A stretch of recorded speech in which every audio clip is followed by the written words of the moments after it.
T hears a scene in the first half of The Invisible Man, a psychological horror film that reinvents the H.G. Wells character as an abusive ex-turned-stalker, when the protagonist, Cecilia Elisabeth Moss, realizes she's not alone in her room. She can't be sure she hears breathing, or the slight brush of footfalls, she definitely can't see anyone. But she can feel something is wrong. The gut-level sense one gets from having another heartbeat in the room draws her from bed. She checks the living room, the kitchen, the porch outside. There's no one she can see, only an invisible person's cold exhale on her shoulder. The scene is played for suspense. It's the first introduction to the movie's villain as invisible tormentor, but it also, for me, conjures a more relatable fear. The Invisible Man, her ex-husband, Adrian, paws through her room and touches her things. He strips the covers as she sleeps and photographs her without her knowledge.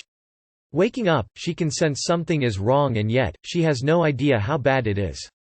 The Invisible Man is a far from perfect film with a second half that devolves into a messy action thriller, but while watching this quietly chilling scene, as an iPhone camera flashes across Cecilia's sleeping body, I was chilled by the horrifying, and oft-considered, possibility of being watched at any given moment. The fear of surveillance, made ever-present with today's technology, lack of regulation and access to mounds of data, is implicit in the way I often think about myself moving throughout the world, as in, I wonder what about my life is or could be seen. Could someone film me changing, or posing in the mirror, or eating out of an ice cream tub in my bed? If someone tried, what could they find about me online? If someone installed a camera in my apartment, or a bug in my phone, would I notice? How many photos of me exist that I don't know about? My online privacy measures are haphazard and reactive, exploitable but, I assume, boring, like everyone else's. Being mass-hacked or traceable is, by now, a simmering anxiety. Being specifically targeted by one stealthy person with a camera, especially as a woman, one of my worst fears. The Invisible Man and shows such as Netflix's You, in which a handsome, too-good-to-be-true bookseller warps knowing what's best for you into elaborate stalking and kidnapping routines, getting access to texts and emails, spying through windows, along with the mundane social media obsessions, can be highly implausible, with an air of material best left for a guilty binge. But they are popular. You was a word-of-mouth hit on Netflix 2 years after its run on Lifetime, and compulsively watchable, in part because they tap into the swamp of fear that is modern surveillance, which is to say, modern life. Recent news coverage has investigated how dating sites save your conversations, or how automatic location services on your phone unwittingly make you a moving, pinpointed target, or how fraught developments in facial recognition technology could spell the end of public anonymity. Law enforcement agencies across the country have already purchased an app which pairs images, security tape footage, a photobomb, with a database of millions of pictures scraped from sites such as Facebook, Venmo and YouTube. The New York Times investigation into the app said the tool, in the wrong hands, could potentially identify activists at a protest or an attractive stranger on the subway, revealing not just their names but where they lived, what they did and whom they knew.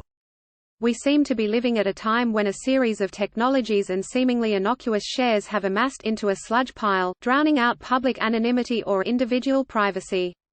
This is all obviously less severe and traumatic than an abusive ex stalking a woman in her bedroom, but it's the soup of surveillance and speculation that The Invisible Man boils down to its most extreme and currently impossible degree. It's not yet possible for someone to don an invisibility suit and literally breathe over your shoulder at home, but it is very possible to see the real-world steps that could, in theory, facilitate unwanted visibility.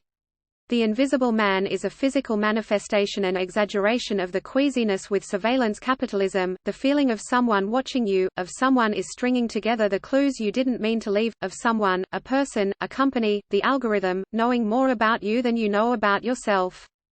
Of course, gaslighting and stalking women are not new concepts for film and TV. The term gaslighting comes from the 1940 film Gaslight, but the current era of social media and location tracking, the proliferation of lenses and security cameras, and the many, many access points to secure information or communication online, texts, Facebook messages, emails, means the methods of stalking and harassment are ever expanding, insidious and invisible.